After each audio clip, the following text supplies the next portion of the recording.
6장 11절에서 하나님의 전신갑주를 입으라고 명령한 바울은 우리 읽은 14절로 17절에서 성도들을 위하여 준비된 하나님의 전신갑주에 대해서 자세히 설명을 합니다. 말 그대로 하나님의 전신갑주라고 하는 말은 이 전신갑주로 표현된 이 장비들이 하나님의 것이라는 얘기입니다. 그리고 이것이 우리에게 영원히 귀속되는, 그러니까 저절로 우리가 성도가 되면 이 전신갑주라고 하는 것이 우리가 그 믿음과 동시에 착용이 되는 게 아니라는 점이에요. 준비가 되어 있을 뿐이지 이런 것들이 하나님의 장비들로, 전신갑주들로 있다는 것뿐이지 그것이 저절로 우리에게 주어지는 것은 아닙니다. 또한 이 전신갑주라고 번역된 이 단어가 군사용 장비예요. 다시 말하면 전쟁할 때 필요하지, 전쟁하지 않는 일상 속에서 갑주를 입고 다닐 사람이 없어요. 그러니까 일상복처럼 늘 우리가 벗고 입는 그런 평상복처럼 이 전신갑주를 늘 착용하는 게 아니라는 점이에요. 그런 점에서 전신갑주를 착용해야 된다라고 말을 하는 것은 전쟁이란 이야기고, 이 영적 전쟁은 하나님께서 우리에게 허락하신 이 전신갑주를 착용해야 된다라고 하는 것을 우리는 기억해야 됩니다.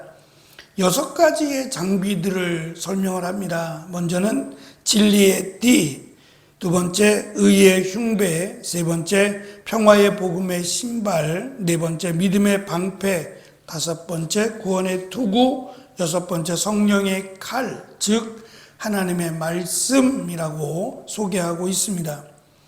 먼저 이것을 착용해야 될 이유를 앞에 13절, 11절부터 13절에서 전신갑주가 무엇이며 왜 전신갑주를 착용해야 되는지에 대한 이유를 설명합니다. 특별히 13절을 보면 하나님의 전신갑주가 필요한 이유가 여기 있습니다. 그것은 악한 날에 쓰러지지 않고 싸움이 끝난 후에도 굳건히 서기 위해서라고 밝혔습니다. 굳건히 서기 위해서 이 전신갑주가 필요하다는 이야기입니다. 14절은 이렇게 시작합니다. 굳게 서서, 다시 말하면 13절에 왜 전신갑주가 필요하냐? 굳건히 서기 위해서 필요하다 그랬는데 14절은 이제 굳게 서서, 굳건히 서서라는 말을 다시 받아서 그 단어를 다시 사용해서 전신갑주를 소개하려고 합니다. 전신갑주를 입는 또 필요한 이유가 견고하게 서기 위함이라는 것을 우리는 기억해야 됩니다. 반대로 말하면 하나님의 전신갑주를 입지 않으면 영적 전투에서 쓰러질 수밖에 없고, 또 전쟁이 끝난 후에도 견고하게 설 수 없다라는 얘기입니다. 그러면 견고하게 서 있지 못하다는 이야기는 말씀드린 전투에서 서 있지 못하면 죽은 겁니다. 서서 싸워야지 누워서 싸울 수도 없고 앉아서 싸울 수도 없어요. 그러니까 영적 전투를 할 때도 서 있어야 되고, 영적 전투가 끝난 뒤에도 서 있어야 살아있는 사람이지, 그 전투를 통해서 쓰러져 있다는 이야기는 죽었다는 말이 됩니다. 그러니까 내가 살아서 이 전쟁을 해야 되고 전쟁이 끝난 후에도 서 있어야 된다, 살아 있어야 된다라는 것을 강조합니다. 그래서 14절부터 17절에 사용된 단어들이 현재 진행형이고 또한 명령형 동사들로 이루어져 있는데, 이것은 모두 견고하게 서다라고 하는 단어를 수식하고 있어요. 다시 말하면 견고하게 서기 위해 진리의 허리띠를 동여 매야 하고, 견고하게 서기 위해 의의 흉배를 붙이고, 견고하게 서기 위해 평화의 복음의 신을 신고, 견고하게 서기 위해 믿음의 방패를 취하고, 견고하게 서기 위해 구원의 투구를 쓰고, 견고하게 서기 위해 성령의 칼을 가져야 된다는 겁니다.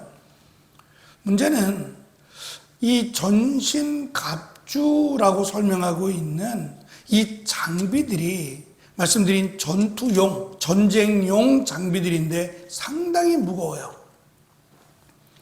말씀드린 전쟁에서나 입지, 평상시에 이것을 입고 다니기에는 상당히 불편하고 또 무겁다는 점이에요.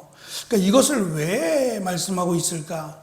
지금 하나님의 전신갑주라고 소개되는 이 6가지 장비들이 우리가 늘 착용하고 늘 우리가 몸에 붙이고 다니기에는 우리가 세상 가운데 지금 당시 에베소 교회뿐만 아니라 소아시아에 있는 그런 교회들이 로마에 귀속되어 있는 상태에서 이 6가지 장비들을 착용하고 무장한 채로 살아간다는 것이 세상과의 정말 싸움이 될 수 있어요.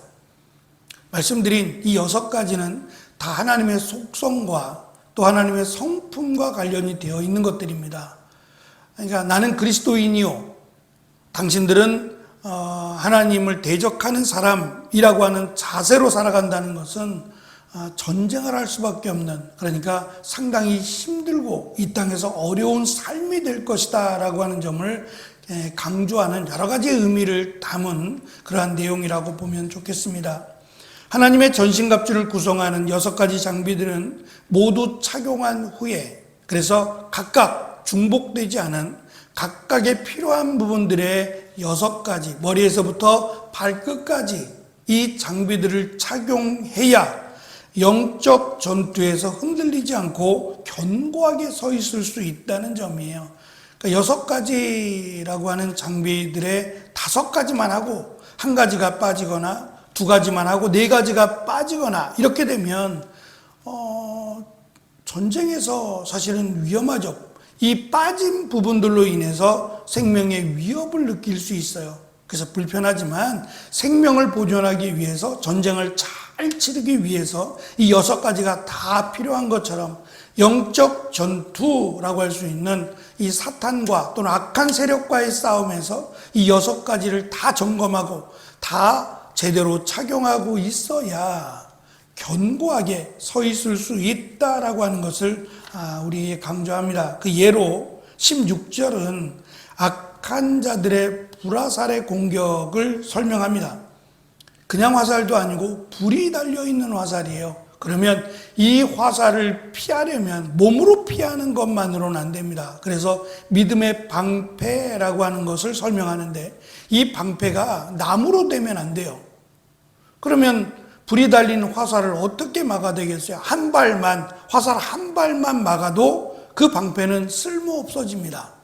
그 불화살을 이길 만큼 견고하고 단단한 화살을 튕겨낼 수 있는 방패라면 무거울 거예요. 그런데 이 방패들이 결국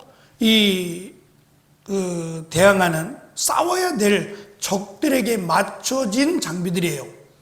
단순히 몽둥이를 뚝딱 하고 하는 싸움이라면 우리도 그렇게 준비하면 되지만 그것이 아니라 칼이나 창으로 우리를 위협한다면 그에 준하는 장비들이 있어야 됩니다. 그래서 우리가 살펴볼 6가지의 하나님의 전신갑주들은 목적이 악한 세력들 또는 영적인 사탄의 세력들을 대항하기 위함인데 이것이 방어용 목적이 아닙니다.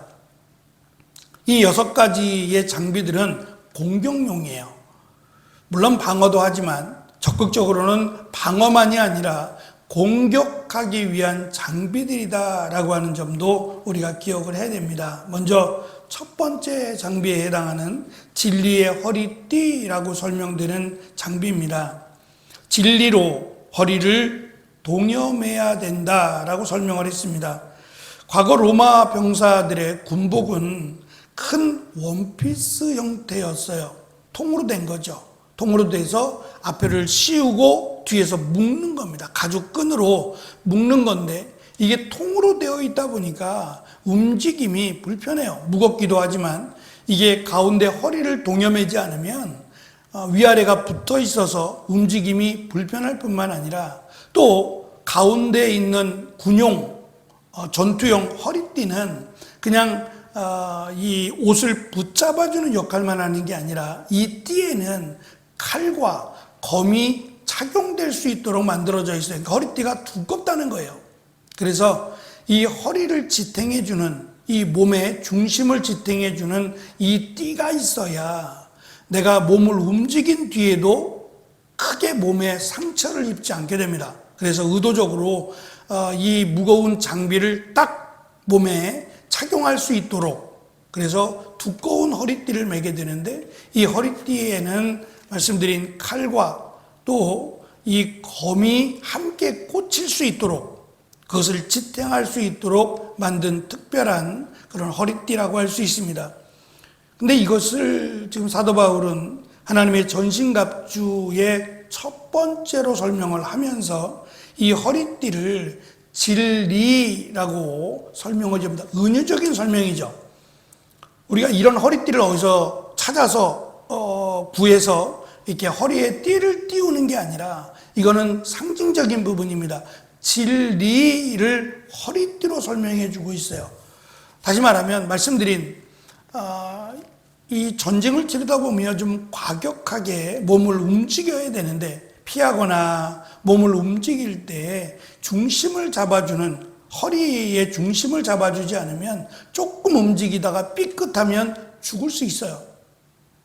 그래서 이 헬스 하는 곳에 가면 특별히 그 남자들 같은 경우 좀 무거운 그런 운동 기구들이 있는 곳에는 반드시 허리에 띠가 준비되어 있어요.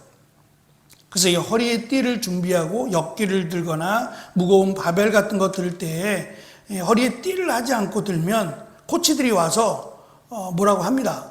할 줄도 모르는데 그걸 한다고. 그거 잘못하다가 허리가 문제가 생기면 자기들도 안 좋으니까 반드시 허리띠를 가지고 오거나 있는 거기에 보관 중에 있는 허리띠를 착용하고 그 다음에 이 무거운 것을 들라고, 그것도 자기 몸에 맞는 것부터, 가벼운 것부터 들라고 이렇게 가르쳐 주거든요.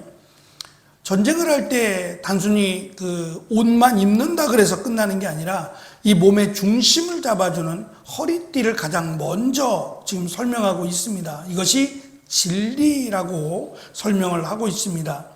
에베소서 4장 21절에는 이 진리가 복음의 진리, 다시 말하면 교회를 위하여 그리스도께서 완성하신 하나님의 구원에 관한 진리라고 정의를 내려줍니다.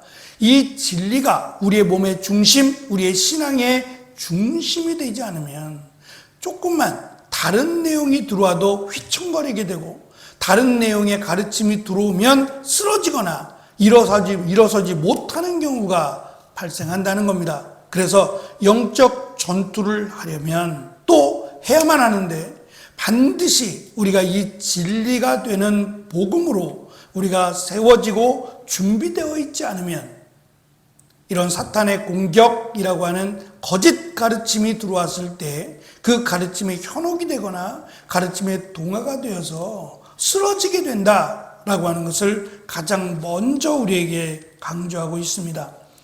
그러므로 진리의 허리띠를 동여맨다라는 것은 하나님의 구원의 진리에 대한 바른 이해와 진리의 하나님을 향한 믿음으로 조금도 흔들리지 않아야 함을 우리에게 강조하고 있습니다. 이것은 당장 이루어지는 것이 아닙니다. 어쩌면 교회의 정체성이라고 할 수 있고 교회가 건강하냐, 교회가 교회답냐라고 말할 때 그 기준이 진리입니다. 진리로 성도들이 무장되어 있다면 신천지나 이 거짓 이단들이 들어왔을 때 교회는 흔들리지 않을 거예요. 들어오지 마세요라고 하나 종이를 붙여놓는 걸로 끝나지 않아요. 그들은 붙여놓으면 어이구 무섭네 그러고 안 들어오는 게 아닙니다. 그걸 작정하고 각오하고 들어옵니다. 저희가 지금 이사를 와서 저에게 있어서 어쩌면 반가운 것 중에 하나가 늘 잘하는 교회 또는 잘하는 교회 담임 목사라고 해놓고 늘 보내오는 게 있어요. 편지가. 신천지에서 보내는 거예요. 잘하는 교회 또는 잘하는 교회 담임 목사 해가지고 신천지에서 자기의 이름을 안에 보면 그 사람의 이름을 밝혀요. 신천지인 누구라고 하면서 저한테 편지를 보니까 제가 잘못됐다는 거예요. 저를 위해서라고 생각하듯이 편지를 씁니다. 그러니까 이런 잘못된 편지들이 말도 안 되는 편지들이 지금은 안 와요. 전에 교회로 제가 이제 지나가면서 한 번씩 보는데 전에 교회로 이렇게 들어와 있고 반송 쪽에 이렇게 가 있더라고요. 그냥 멀쩡한 교회들, 제대로 된 교회들을 그냥 내버려 두지 않아요. 흔든단 말입니다. 이 정도인데 종이 하나 붙여놓고 들어오지 마세요 라고 한다고 그들이 안 오겠냔 말이에요. 어떠한 방법을 통해서든지 교회를 혼란스럽게 만들 것이 분명한데 이것을 막는 방법은 신천지 출입 금지 이 한 장으로 되는 게 아니라 철저하게 진리 가운데 중심을 잡고 견고하게 서 있는 것, 이것이 영적 전투를 위한 성도들의 마땅한 준비라고 하는 것을 사도 바울은 강조하고 있습니다. 시간이 오래 걸리더라도 우리가 지금 주일날 오후에 이 복음에 대해서 강조하고 있는데 제가 어르신들한테도 그런 얘기했어요. 돈 주고 들어야 된다. 사모함으로 찾아가서라도 들어야 되는 것들을 지금 하고 있다. 그 첫 번째 대상자가 어쩌면 어르신들일 수 있다 그랬어요. 오랜 시간 동안 교회를 다녔고 오랜 시간 동안 믿는다라고 말하지만 이렇게 점검해 볼 수 있는, 내가 제대로 믿는지 바르게 믿는지를 점검해 본다는 것은 매우 중요하다라고 강조해서 말씀을 드렸어요. 어르신들뿐만 아니라 어린이들에게까지, 주일학교에 이르기까지 온 성도들이 진리 안에서, 그리스도 안에서 같은 복음, 같은 진리로 세워지는 것이 가장 첫 번째 우리에게 허락하신 하나님의 전신갑주라고 하는 사실을 우리가 기억하고 진리 되신 예수 그리스도를 믿는 이 일에 온 힘을 기울이고 이 일에 우리가 더없이 하나님의 은혜가 함께해 주시기를, 또 성도들이 무장되기를 기도해야 되리라 생각합니다. 기도하겠습니다.